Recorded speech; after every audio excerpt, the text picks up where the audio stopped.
we found this story that was very, very interesting. In this one, this man discovered later in their marriage how much his wife actually earned. I mean, the story went viral. So what happened was that the young lady was using her husband's laptop. So she forgot to shut down and close out of her own page.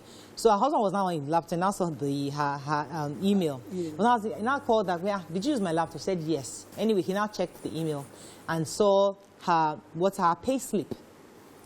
For the first time, he now saw how much she was really earning. Now, this is a woman that, according to him, collects every single thing, even to her sandwich's house, money, everything from him. He's obviously not earning as much as she is.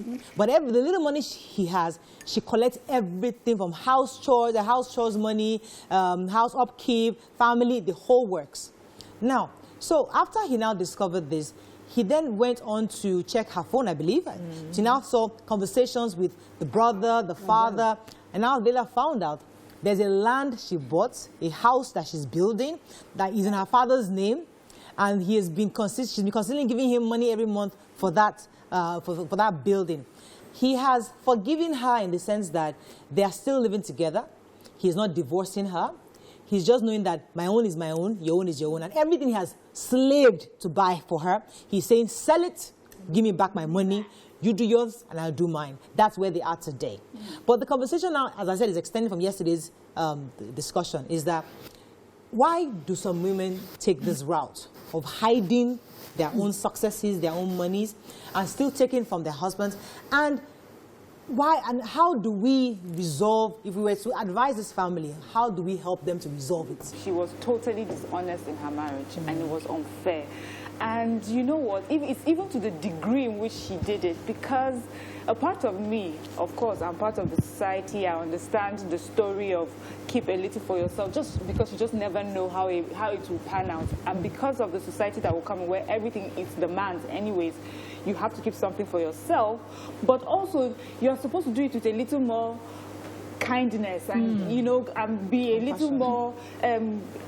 compassionate. But this is a woman that just came into this marriage to be dishonest and use up what use up everything that the man does has to provide. Yes, just selfish. This issue of how we were before you got into the marriage in the first place. I remember that marriage counselors would say, no matter what your husband earns, he's the man of the house. He must take care of everything. So no matter, even if you earn more than him, keep your money.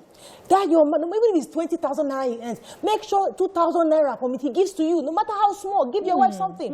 With that mentality, you get into marriage, and even though you're earning 100,000 naira and your husband is earning 20,000 naira, you make sure that from that 20,000 naira, I can let 5,000 naira or at least 10,000 naira from it. So let me be now, is that the right advice we would say today? But is this still applicable? It's the right advice now. It is. But let me be a woman before I be a wife. So let me just understand that advice.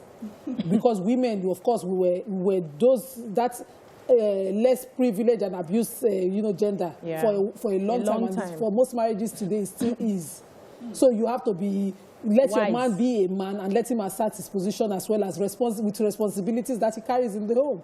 So that you don't have a man sitting and saying, I send you go farm, I don't give you pots, pan, everything, so you feed me, feed my children. Some people will say, I buy machine for you. So I've established you, and 20 years after, you are working salary and paying him and carrying the whole responsibility of the house and you cannot cry out. So that's the reality of some women. So let me be that one. But let's be a wife.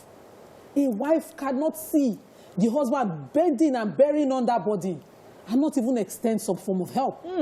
In this story, wicked, gone. Wish not pass like this, and a daytime wish. The idea for me about hiding is about filling in the gap. You are a helpmeet. So if anything happens and you need to fill in the gap, that's where you come in with what you have hidden and remove the shame from your husband's eyes. But in this case, I was very upset when I discovered that the father was involved.